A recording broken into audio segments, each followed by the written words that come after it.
Olá pessoal, bom dia. Nesse vídeo que nós vamos trabalhar hoje, a gente quer procurar entender o papel de uma casa espírita dentro da sua comunidade ou no meio que ela está inserida, ok? Então, muitas vezes a gente acaba conhecendo uma casa e essa casa geralmente nos atrai pela sua proposta. Isso deve ser o encaminhamento normal de quem vem até a casa espírita, ou seja, o que a casa oferece, qual é a possibilidade que eu tenho de aprender, de trabalhar, de crescer, etc., de me desenvolver. Então a gente precisa analisar bem quando a gente chega a uma determinada casa espírita, ou sociedade espírita, ou centro espírita que seja, porque ela deve basicamente trabalhar 3 pilares, não é? Que nós vamos ver agora aqui, que esses pilares são fundamentais em qualquer centro espírita, sociedade espírita, né, ou casa espírita como queira. Então vejamos bem, aqui a gente tem a casa espírita que vai ter, primeiramente, ela vai funcionar como um hospital, logo em seguida como escola e mais adiante como oficina. Então a gente vai procurar entender como que isso ocorre. Por que primeiramente como hospital? Porque todos nós conhecemos o jargão, dá para se dizer assim, a frase conhecida no espiritismo, que a gente chega ou pela dor ou pelo amor. A grande maioria já sabemos que é pela dor. Então, o que a gente faz? A gente chega nesse hospital, que é a casa espírita, através do quê? O que o hospital oferece? Ele vai oferecer, vamos colocar aqui, ó, os passes, certo?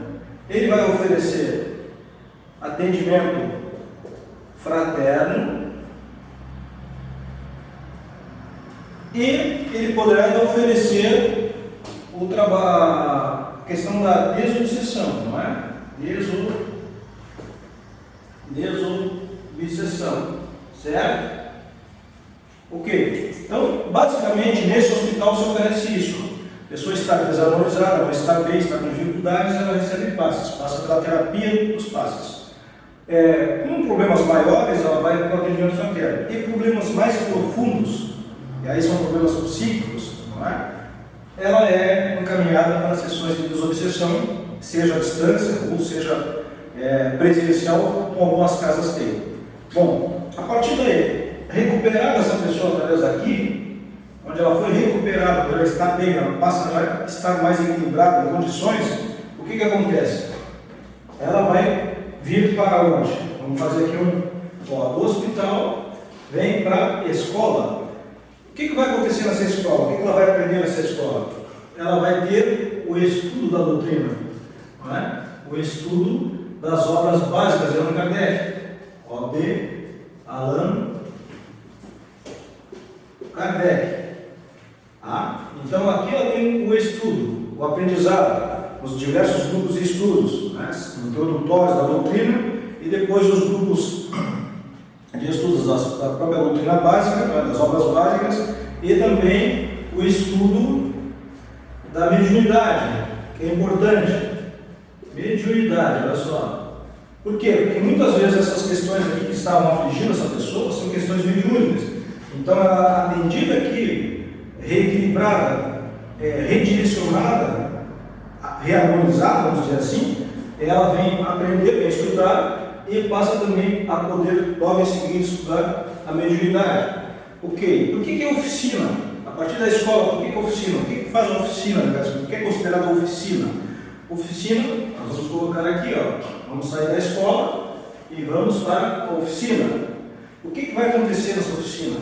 A oficina é onde se formam, vamos botar aqui em cima, aqui, ó, se formam os facilitadores de grupos de estudo, tá? Bem simplesinho assim, facilitadores de grupos de estudo, se formam os palestrantes,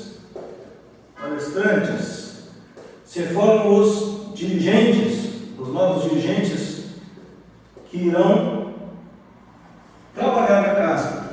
Então veja que tem todo um contexto que a casa, o centro espírita, deve oferecer. Então veja, a oficina forma facilitadores de grupos de estudos, poderá formar palestrantes e deve formar dirigentes, porque a casa espírita precisa de uma direção, precisa de pessoas que estejam na liderança, não é? Podemos dizer aqui dirigentes ou líderes, que seria o ideal, Há muita confusão hoje, há muita mistura, onde tem dirigente, mas dirigente totalmente sem liderança. E dirigente sem liderança, como diz lá no Evangelho de Jesus, é cego como o cego. E se cego como o cego, ambos vão cair no novo fosso. Então, é mais ou menos isso. Nós precisamos ter esse entendimento, por quê? Porque esses são os pilares fundamentais. Tá? Vamos reforçar aqui, ó. Vamos reforçar aqui, ó. São os pilares fundamentais de uma casa espírita. E ela precisa ter necessariamente isso. Fora isso, são acessórios que podem ou não ser incluídos aqui. Qualquer outro trabalho diferente disso aqui realmente não está no contexto espírita. Existem muitas novidades, muitas coisas rolando no meio espírita, mas que não tem nada a ver com o espiritismo. Então, se você que está assistindo esse vídeo, se você está interessado em conhecer o espiritismo, analise bem essas questões. Veja a casa que você vai ver, que você está pensando em participar, etc. E veja se ela oferece aqui, ó, esse hospital de atendimento, se ela tem essa escola que vai ensinar sobre as obras, ou esclarecer sobre as obras de Kardec, e se ela tem essa oficina que irá formar pessoas capazes de trabalhar dentro do espiritismo. Ademais, o que ela pode ter? Ela vai ter um trabalho de palestras, como está aqui, ó, não é? Que é a divulgação do espiritismo. Deixa eu poder colocar aqui, ó, trabalho de divulgação. Ó, divulgação. Ação pública. Seria um quarto pilar. Mais que isso é invenção. Mais do que isso é querer já deixar o espiritismo de lado para se projetar pessoalmente, que muitos infelizmente estão fazendo. Então, o nosso vídeo hoje é sobre isso, para que a gente pudesse entender. E vejam, esse pilar aqui é extremamente fundamental. O hospital é extremamente fundamental. Nós não podemos jamais enfraquecer esse pilar aqui, ó, jamais. Muito menos esse aqui, que é a escola, e muito menos a oficina. Mas esses dois aqui são fundamentais. Por que eu digo isso? Porque ontem ela falava com uma amiga minha que dizia que no meio profissional onde ela está, é no meio público, e é normal todo dia alguém chegar lá e ela ter praticamente fazendo um atendimento fraterno, muitas vezes, ela é espírita também. Por que as pessoas estão cada vez mais procurando outras pessoas para conversarem, para dividir os seus problemas, compartilhar as suas dores? Porque infelizmente, na realidade, algumas casas praticamente não estão atendendo. Esse hospital aqui está tão precário quanto o hospital público. Aí no meio público, no meio social, nas cidades, nos estados, os hospitais são quebrados. Isso não é novidade para ninguém. A grande preocupação hoje do espiritismo é isso aqui, ó. Hospitais, o pilar da casa quebrado, sem condição de atender, sem um bom atendimento fraterno, sem uma boa equipe de passe, não é? Sem um bom grupo mediúnico que vai realmente tratar as questões desobsessivas. Então, é um pilar fundamental que jamais deveria ser deixado de lado. Não é? A preocupação principal de quem tem a responsabilidade de dirigir uma casa é isso aqui, ó. Começa por aqui. Atendimento aos necessitados. São muitos que estão aí nas ruas a vaguear, a procurar auxílio em outros lugares, em outras pessoas, em outras instituições, porque não encontram muitas vezes na casa espírita um atendimento realmente que faça sentido, porque não tem pessoas preparadas ou porque o órgão ali, o setor não está bem equipado, ou simplesmente não se dá atenção a esse tipo de tarefa aqui, o que é um grave equívoco.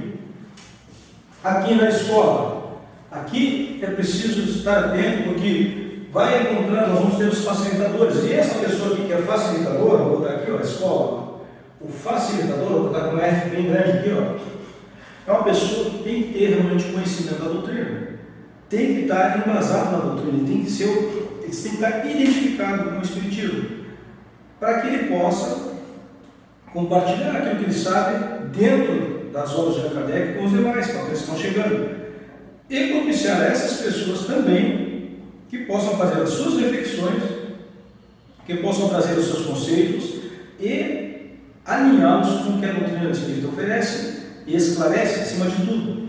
Então, essa pessoa que é peça-chave não pode ser qualquer pessoa. Não pode ser qualquer pessoa. E aí um grave erro. Muitos dirigentes, muitas direções se preocupam com quantidades de pessoas que estão chegando à casa, quantidades de grupo de estudos. Grave equívoco. Quantidade jamais deve ser a meta. A meta deve ser qualidade. Se eu tenho um bom facilitador, eu posso ter grupo de estudo. Se eu não tenho um bom facilitador, é melhor que eu não tenha grupo de estudo. Que eu tenha somente aqueles que eu posso ter. Não adianta eu ter 10 grupos de estudos onde eu tenho só 2 ou 3 bons facilitadores. Porque o que acontece? As pessoas que estiverem nessa escola aqui vão aprender errado. E isso é um desserviço à doutrina espírita, é um desserviço ao espiritismo. Vão aprender errado, vão aprender de forma equivocada. E vão ter uma conduta, muitas vezes, talvez até equivocada em função do que aprenderam, os conceitos que aprenderam. Então, o facilitador tem que dominar, tem que conhecer, tem que se interessar pela doutrina, tem que estudar, tem que refletir o que a doutrina lhe mostra, para que ele possa apontar o caminho para os demais que vêm, assim como ele um dia chegou também sem saber, mas pelo seu próprio esforço, acabou conhecendo, sabendo e adquirindo conhecimentos para hoje compartilhar com os demais. Na questão da divulgação pública, outro ponto também importante, vou botar aqui o P, palestrante. P, bem grande, palestrante. Não é muito diferente daqui. Grandíssima responsabilidade, grandíssima responsabilidade. Palestrante que não estuda, que não entende a doutrina, que não procura pesquisar, conhecer cada vez mais, está fadado a ter a sua vida útil de palestrante encurtada. Porque as pessoas não vão me acompanhar. Vai fazer uma palestra aqui, uma colar, outra lá e pronto. Então, a gente vê muitas vezes, ouve, assiste graves equívocos dentro de palestras, porque a pessoa simplesmente não se aprofundou na doutrina. E hoje, com o uso dos aparelhos de multimídia, com data show, com PowerPoint, muitos acham que é só fazer uma palestra mostrando slides. Grave equívoco. Um dia o aparelho pode falhar e o palestrante vai ter que levar a palestra conforme ele estudou, se estudou, porque o computador não vai resolver. Então a gente já viu isso acontecer, isso é um problema que as pessoas acham que o computador ali resolve tudo. Então, grande responsabilidade aqui nesse P, F de facilitador, P de palestrante, grandíssima responsabilidade, certo? E aqui no hospital nós temos os trabalhadores, vamos botar aqui no T, os trabalhadores. Pessoas que já passaram por esse próprio hospital, que devem conhecer a dor do outro, que já sofreram essa dor, certo? Então sabem muitas vezes o que a pessoa está sentindo, que ela também já passou por essa dor, que já passou pela escola e aprendeu, procurou entender o que é o espiritismo, não é? E vem para a oficina, também pode passar pela oficina, e acaba sendo colaborador no hospital. Então aqui, trabalhador ou colaborador com o quê, certo? É a pessoa que tem grandíssima responsabilidade de conhecer o que é mediunidade, principalmente, tem que conhecer. Tem que saber o trato da mediunidade, o que ocorre, as questões obsessivas. Tem que saber para que possa atender as pessoas que chegam, são necessitadas. Então vejam, são pilares e onde cada pilar tem os seus importantes colaboradores. Seja o colaborador no hospital, o trabalhador, seja o facilitador na escola, seja o palestrante na divulgação pública. Mas também a casa espírita aqui, nós vamos reforçar aqui, a casa espírita precisa ter o quê? Agora nós vamos mudar a cozinha aqui, e vamos botar um D bem grande. Direção. Dirigentes, conhecedores da doutrina, identificados com a doutrina, e principalmente conhecedores disso aqui, desses pilares aqui, hospital, oficina, vamos repetir, e escola. Dirigente que não conhece esses 3 pilares, ou que desconsidera qualquer um desses 3 pilares, o melhor para ele que ele poderia fazer era deixar de ser dirigente. Era voltar aqui para a oficina para aprender, voltar para o hospital para conhecer a dor do necessitado, do próximo, da pessoa que tem fome e que muitas vezes não é atendida, ou voltar para a escola para aprender o que diz Kardec, o que diz o Evangelho de Jesus. Então, esse camarada aqui, ou as pessoas que aqui estão nesse ponto aqui de direção, têm uma grandíssima responsabilidade, mas precisam saber disso. E principalmente, um grave equívoco: trabalhar na doutrina espírita, trabalhar no espiritismo, na casa espírita, e simplesmente desconsiderar a companhia espiritual, a companhia dos espíritos. Se fala muito em espíritos, se faz preces evocando os espíritos, etc, mas na hora de decidir, na hora de ouvir o irmão, muitas vezes a gente acha que está sozinho, que pode fazer o que quer, que a espiritualidade não está nem aí. É um caminho totalmente equivocado, triste, para não dizer, não é? Porque em algum momento nós vamos ter que prestar contas daquilo que fazemos ou daquilo que deixamos de fazer, certo? Então hoje, infelizmente, muitos bons espíritas estão fora das casas espíritas, porque as casas não oferecem esses 3 pilares aqui. Além de não oferecer esses 3 pilares, ou quando oferecem são pilares fracos, que vão ruir logo, as pessoas que estão nesses pilares, as pessoas que seriam os responsáveis, não têm as condições mínimas. Quando não, essa direção aqui é uma direção equivocada. Porque uma casa, um centro espírita, uma sociedade espírita, ela tem que ter um foco. Assim como qualquer empresa aí fora, ela tem que ter um foco, ela tem que saber para que ela se destina, qual é a sua contribuição no meio onde ela está, na sociedade onde ela está inserida. Então ela precisa ter um itinerário, um roteiro, e não pode se afastar dali. No momento que vai para um lado, vai para o outro e se preocupa com outras coisas que não são esses 3 pilares importantes aqui, se perde e os bons espíritos saem, se afastam, porque as pessoas hoje entendem que o seu tempo e a sua energia são valiosos demais. E tempo e energia não pode ser desperdiçado a não ser que seja no trabalho de atendimento, de ajuda ao necessitado, trabalho de estudo para o nosso crescimento e desenvolvimento, ou na oficina, praticando aquilo que a gente aprendeu na teoria e colocando em prática. Não podemos desperdiçar tempo nem energia em outras coisas.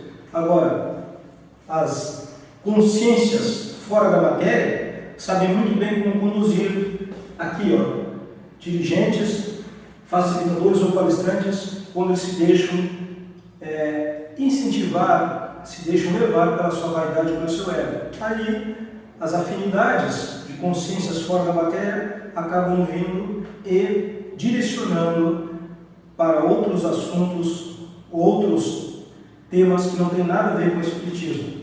Dispersa-se, perde-se o foco, dispersa-se e deixa-se de contribuir na sociedade onde está, no meio onde está, para ajudar, para levar conhecimento a esclarecer, para trabalhar ou para divulgar o espiritismo como tem que ser.